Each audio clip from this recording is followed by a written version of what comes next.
बच्चों इस वीडियो में हम लोग सॉल्व करेंगे एक्सरसाइज 4.3 एनसीईआरटी की बुक का क्वेश्चन नंबर फर्स्ट और second. Write minors and cofactors of the element of the following determinant. Question number 1 में 2 × 2 का दो डिटर्मिनेंट दिया गया है और हम लोगों को हर एक एलिमेंट का माइनर पता लगाना है और कोफैक्टर, जो कि बहुत ही आसान काम है। जब आप इस पहले वाले का माइनर पता लगाएंगे तो आप इसको कहेंगे A11 M11। ये एलिमेंट होता है A11। देखिए, जब 2 × 2 का डिटर्मिनेंट होता है, जैसा कि ये है 2 रो और 2 कॉलम, तो इसमें यहाँ जो एलिमेंट होता है उसको कहते हैं A11, क्योंकि इसका रो है पहला और कॉलम भी है पहला। इसको कहते हैं A12, पहला रो लेकिन कॉलम दूसरा। पहले क्या बताया जाता है? रो। ठीक है, यहाँ पर A21 और यहाँ पर A22। अब अगर A11 का हम लोगों को माइनर पता लगाना है तो हम लोग इसको रिप्रेजेंट करेंगे कैपिटल M11 से। तो करना क्या है, बहुत आसान सा काम है। मान लीजिए A11 है, ये इसको इसका माइनर लिखना है तो इसको छोड़ देंगे, इसका रो और कॉलम। इसका रो छोड़ दीजिए और इसका कॉलम, रो छोड़ देंगे और कॉलम। तो जब कॉलम भी छोड़ देंगे इस 2 का और रो भी छोड़ देंगे तो सिर्फ क्या बच रहा है? 3। तो इसका माइनर हो जाएगा 3। अब हम लोग बता देंगे M12। यहाँ भी लिख सकते हैं, यहाँ भी लिख सकते हैं, कोई जरूरी नहीं कि सीक्वेंस में लिखना है। A12 मतलब हम इसका माइनर बताना चाहते हैं, तो बस करना क्या है, इसका कॉलम छोड़ देना है। ये देख रहे हैं ना, -4। इसका कॉलम छोड़ देना है और इसका रो छोड़ देना है। तो क्या दिख रहा है? 0। तो M12 हो जाएगा 0। फिर उसके बाद हम लोग बताएंगे M21। M21 इस पोजीशन को कहते हैं, मतलब इस पोजीशन में जो एलिमेंट है उसके माइनर को हम लोग कहते हैं M21। तो इसका कॉलम छोड़ देंगे और इसका रो छोड़ देंगे तो क्या बचेगा? -4। फिर उसके बाद हम बताएंगे लास्ट में M22, यानी इसका माइनर। तो इसका कॉलम छोड़ दीजिए, देखिए कॉलम है, छोड़ दीजिए इस 3 का, और इसका रो छोड़ दीजिए तो क्या बचेगा? 2। तो यहाँ पर हो जाएगा 2। ये फर्स्ट क्वेश्चन का हो गया 4 माइनर। अच्छा, अब बताना है कोफैक्टर्स। तो कोफैक्टर्स को कैपिटल A से रिप्रेजेंट करते हैं, यानी A11 बताना है। C से भी रिप्रेजेंट कर सकते हैं, कोफैक्टर को C से भी रिप्रेजेंट कर सकते हैं और कैपिटल A से भी। एलिमेंट जो यहाँ पर लिखे जाते हैं उसको स्मॉल a से रिप्रेजेंट करते हैं। ठीक है, अब लिखना है A12 और क्या लिखना है? A21 और लिखना है A22। देखिए, कोफैक्टर का क्या मतलब होता है, हर डिटर्मिनेंट के पोजीशन का साइन होता है, हर पोजीशन का साइन होता है। 2 × 2 का यहाँ होता है प्लस, यहाँ माइनस, यहाँ माइनस, यहाँ पे प्लस। ये डिटर्मिनेंट की साइन होती है। तो आपको सबसे पहले डिटर्मिनेंट की साइन लगा देनी है। यहाँ पे प्लस माइनस, ये प्लस में होता है, ये माइनस में, ये माइनस में, ये प्लस में। पहले साइन लगा देना है और फिर उसके बाद जो इनका माइनर है वो बगल में लिख देना है। जो इनका माइनर है वो बगल में लिख देना है। ठीक है, तो माइनर M11 का कितना निकला था? 3, तो ये +3 ही रहेगा। और -0 का कोई मतलब नहीं होता है, 0 ही लिख देंगे। और यहाँ पे जब -4 लिखेंगे ना, -4, तो माइनस माइनस हो जाएगा प्लस। और यहाँ पर हम लोगों को लिखना है 2, तो यहाँ पर ऑलरेडी प्लस है तो +2 ही रहेगा। बस यही काम करना है। अब जैसे मान लीजिए सेकंड वाला है, तो सेकंड वाले में लिखना होगा पहले माइनर। तो A11, A12, M12, बार बार ए बोल दे रहे हैं, और M22। ठीक है, ये माइनर हो गए। और फिर हमको लिखना होगा बाद में कोफैक्टर। तो कोफैक्टर को कैपिटल ए से रिप्रेजेंट कीजिए, A11, A12, A21 और यहां पर A22। अब यहां पर जो A11 है, ये जो पोजीशन है, वहीं से हम लोग लिखेंगे M11। तो इसका हमको छोड़ देना है कॉलम, इसका कॉलम छोड़ देना है और रो छोड़ देना है, तो क्या बचेगा D। फिर इसका लिख लिया जाए, इसका कॉलम और रो छोड़ दीजिए, क्या बचेगा B। फिर इसका लिख लिया जाए, इसका कॉलम और रो छोड़ने पर क्या बचेगा C, और इसका कॉलम रो छोड़ने पर बचेगा A। जब आपको लिखना होगा कोफैक्टर, तो पहले पोजीशन का साइन लगाना है, ये प्लस में होता है, ये माइनस में, ये माइनस में, ये प्लस में, और उसके बगल में जो माइनर है वही लिख देना, यानी D, B, C, A। Plus A को सिर्फ ए भी लिख सकते हैं, मतलब पहले साइन, अगर साइन भी लगा दिया जाए पोजीशन का, तब जो मिलेगा वो कहलाएगा माइनर। माइनर और कोफैक्टर में या तो माइनर और कोफैक्टर बिल्कुल एग्जैक्ट सेम होंगे, और या तो उनमें ज़्यादा से ज़्यादा माइनस का डिफरेंस होगा। अगर यही काम आपको करना है 3×3 के डिटर्मिनेंट के साथ, तो जब आप माइनर लिखेंगे, यहां पर देखिए 3×3 का डिटर्मिनेंट है क्वेश्चन नंबर 2 में, तो जब आप माइनर लिखेंगे तो 9 माइनर लिखने पड़ेंगे, M11, M12, M13। अच्छा, यहां पे M11 जब लिखेंगे, A11 का माइनर, तो जब इसका रो छोड़ेंगे, कॉलम छोड़ेंगे और रो छोड़ेंगे, तो आपको 4 एलिमेंट दिखेंगे। देखिए, इसका कॉलम छोड़ देना है और इसका रो छोड़ देना है, तो ये 4 एलिमेंट बचेंगे, उनसे बनाना है हम लोगों को डिटर्मिनेंट, यानी 1 0 0 1। तो हमको मिलेगा 2×2 का डिटर्मिनेंट, ठीक है। 2×2 के डिटर्मिनेंट की वैल्यू निकलती है क्रॉस मल्टीप्लाई से। अगर कोई आपके पास 2×2 का 2 रो 2 कॉलम का डिटर्मिनेंट है, तो उसकी वैल्यू निकलेगी क्रॉस मल्टीप्लाई से। इन दोनों का मल्टीप्लाई करेंगे, पहले प्रिंसिपल डायगोनल का मल्टीप्लाई होता है ना, पहले इनका मल्टीप्लाई करेंगे AD, फिर इनका करेंगे BC, और दोनों के बीच में लगा देना होता है माइनस।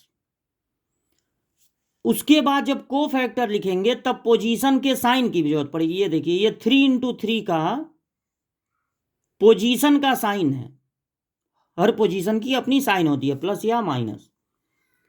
तो इसका वैल्यू हम लोग निकालेंगे, पहले इनका मल्टीप्लाई करेंगे, 1 1 जा 1, फिर माइनस लगा देंगे, इनका मल्टीप्लाई करेंगे 0, तो ये हो जाएगा 1।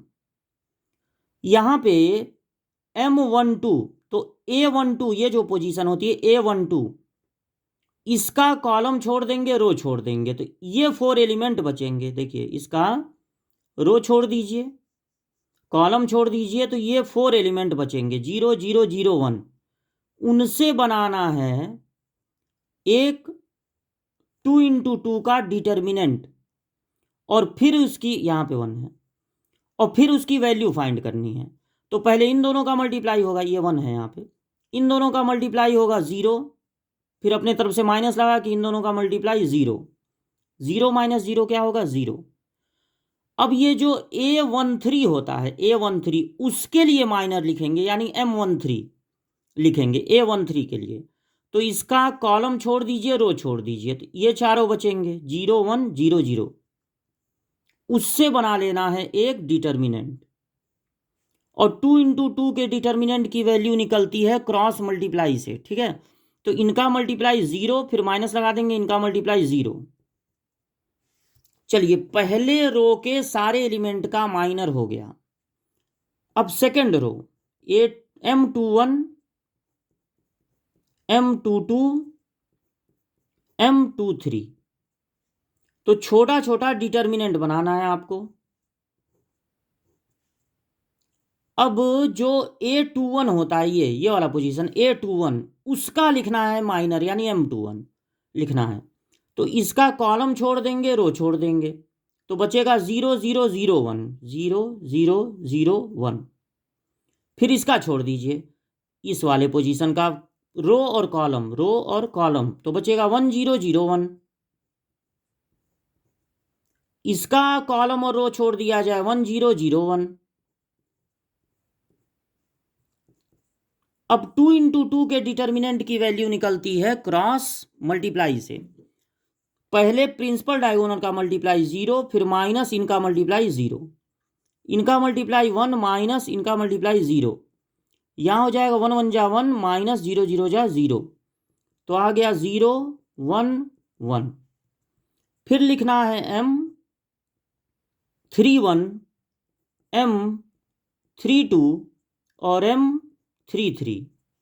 छोटे छोटे डिटर्मिनेंट हम लोगों को मिलेंगे अगर ये 3 इंटू 3 का डिटर्मिनेंट है। तो ये जो होता है जिसको कहते हैं A31 से रिप्रेजेंट करते हैं, स्मॉल a31, उसका कॉलम और रो छोड़ेंगे तो जो बचेगा वो उसका माइनर होगा। तो इसका रो और कॉलम छोड़ दीजिए, रो और कॉलम, तो 0 0 1 0, 0 0 1 0। A32 को देखिए, ये होता है A32, तीसरा रो दूसरा कॉलम, तो इसका छोड़ देना है रो और कॉलम, तो बचेगा 1 0 0 0। फिर जो होता है A33, स्मॉल a33 यानी ये वाला, उससे हम लोग लिखेंगे M33। इसका कॉलम छोड़ देना है, रो छोड़ देना है, तो बचेगा 1 0 0 1, 1 0 0 1। अब इनका मल्टीप्लाई 0 माइनस इनका मल्टीप्लाई 0, यहाँ 0 माइनस 0, यहाँ 1 माइनस 0, तो ये हो जाएगा 0 0 1। अब जब लिखना होगा इनका कोफैक्टर, ये तो माइनर हो गए, कोफैक्टर को A11 A12 कैपिटल ए से रिप्रेजेंट करेंगे, A13, फिर उसके बाद A21 A22 A23 A31 A32 A33। तो देखिए जो 3 इंटू 3 का डिटर्मिनेंट होता है उसका साइन पहला वाला रो प्लस से शुरू होगा, दूसरा रो माइनस से, तीसरा रो प्लस से, और अल्टरनेट चलेगा, प्लस माइनस प्लस ऐसे चलेगा। तो यहां पर सबसे पहले पोजीशन का साइन लगा लेना है, plus minus plus, minus plus minus, plus minus plus, और उसके बाद जो इनके माइनर आए हैं यानी 1 0 0, फिर 0 1 1, और फिर 0 0 1। तो ये आ गया 1, ये आ गया 0, माइनस 0 का मतलब 0 ही, प्लस 0 भी 0 ही, ये आ गया 0, ये आ गया 1, प्लस को लगाने की जरूरत नहीं है, ये तो -1 है, ये ठीक है। ये प्लस 0 को सिर्फ 0 लिख दीजिए, माइनस 0 को सिर्फ 0 लिख दीजिए, प्लस 1 को 1 लिख दीजिए। तो इस तरह से आप माइनर फाइंड करेंगे और साथ ही कोफैक्टर। अब देखते हैं ये जो लास्ट वाला सेकंड पार्ट है क्वेश्चन नंबर 2 का, तो यहां भी वही काम करना है, पहले माइनर लिखना है, तो M11 M12 M13, ठीक है। तो यहां पर आपको छोटे छोटे डिटर्मिनेंट मिलेंगे 2 इंटू 2 का, तो इस पहले वाले का कॉलम और रो छोड़ दीजिए, तो बचेगा 5 -1 1 2, 5 -1 1 2। फिर इसका छोड़ दीजिए, ये होता है ना स्मॉल a12, इस पोजीशन को कहते हैं पहला रो दूसरा कॉलम, यहां से हमको मिलेगा इसका माइनर, इस वाले एलिमेंट का माइनर यहां से मिलेगा। अब इसका कॉलम और रो छोड़ देना है, इसका कॉलम और इसका रो छोड़ देना है, तो 3 0 -1 2, 3 0 -1 2। फिर ये M13 A13 से मिलेगा, तो इसका कॉलम रो छोड़ दिया जाए और कॉलम, तो बचेगा 3 5 0 1, 3 5 0 1। 2 इंटू 2 के डिटर्मिनेंट की वैल्यू निकलती है किससे? क्रॉस मल्टीप्लाई से। तो पहले प्रिंसिपल डायगोनल का मल्टीप्लाई होगा 10, फिर माइनस लगा देंगे, इनका मल्टीप्लाई होगा -1, तो माइनस माइनस मिलके हो जाएगा प्लस। पहले प्रिंसिपल डायगोनल का मल्टीप्लाई 6, फिर माइनस लगा देंगे, इनका मल्टीप्लाई 0 होगा। अब +0 कहिए या -0 एक ही बात है। इनका मल्टीप्लाई 3 माइनस इनका मल्टीप्लाई 0। अब हम लोग लिखेंगे A2 M21 M22 M23। फिर यहां पे हम छोटा छोटा डिटर्मिनेंट बना ले रहे हैं। ठीक है, छोटा छोटा डिटर्मिनेंट बना ले रहे हैं। ये पोजीशन होता है स्मॉल a21 का सेकंड रो फर्स्ट कॉलम, यहीं से मिलेगा M21। इसका कॉलम और रो छोड़ दिया जाए तो बचेगा 0 4 1 2 0 4 1 2।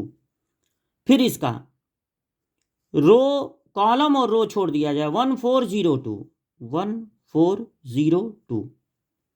फिर अब इसका रो और कॉलम 1 0 0 1 बचा ना, 1 0 0 1। इनका मल्टीप्लाई 2 अपने तरफ से, इनका मल्टीप्लाई 0 अपने तरफ से माइनस लगा देंगे 4। इनका मल्टीप्लाई 2 अपने तरफ से माइनस लगा देंगे, इनका मल्टीप्लाई 0। फिर यहाँ 1 -0, तो बचा -4 2 और 1। अब लिखना है M31 छोटा डिटर्मिनेंट, M32 छोटा डिटर्मिनेंट, M33 छोटा डिटर्मिनेंट।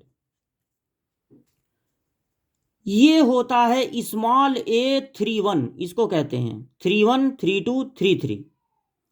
तो इसका कॉलम और रो छोड़ दिया जाए, बचेगा 0 4 5 -1।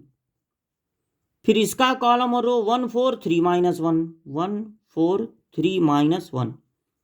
इसका कॉलम और रो छोड़ दिया जाए 1 0 3 5 1 0 3 5।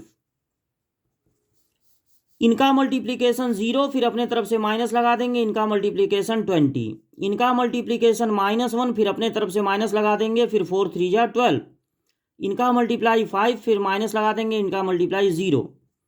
तो आ गया -20 -13 और 5। जब माइनर निकल गए तो अब हम लोग लिखेंगे कोफैक्टर। तो कोफैक्टर को C से भी रिप्रेजेंट कर सकते हैं और A से भी। मैक्सिमम बुक में A से ही रिप्रेजेंट किया गया है। 1 3, यहां पर A21 A22 A23, फिर A31 A32 A33। कोफैक्टर लिखते समय सबसे पहले हम लोगों को पोजीशन का साइन लगाना है। तो पहला प्लस से शुरू होता है, प्लस माइनस प्लस, फिर माइनस से शुरू होता है, माइनस प्लस माइनस, फिर प्लस से शुरू होता है, प्लस माइनस प्लस। और ये सेपरेट करने के लिए लाइन खींच दे रहे हैं। आप इसको लिख के फिर इसको इसके नीचे भी लिख सकते हैं। यहाँ सीक्वेंस का कोई इंपॉर्टेंस नहीं है कि इसके बगल में, इसके राइट साइड में ये लिखा जाएगा, कहीं भी लिख सकते हैं, इसके नीचे भी इसको लिख सकते हैं। बस जब डिटर्मिनेंट में अरेंज करते हैं तब सही पोजीशन में रखना है। उसके बाद साइन लगाने के बाद हम लोगों को माइनर लिख देना है इनका। तो 11 6 3, फिर है -4, ब्रैकेट में लिख दे रहे हैं 2 और 1, फिर है -20 और -13 और 5। तो ये हो गया 11, ये -6 ही रहेगा, दोबारा लिख दिया कोई बात नहीं। 3, ये माइनस माइनस प्लस हो गया, ये 2, ये -1, ये -20, ये +13 और ये 5। तो सारे एलिमेंट के माइनर हो गए और सारे एलिमेंट के कोफैक्टर। पहला और दूसरा क्वेश्चन सॉल्व हो गया।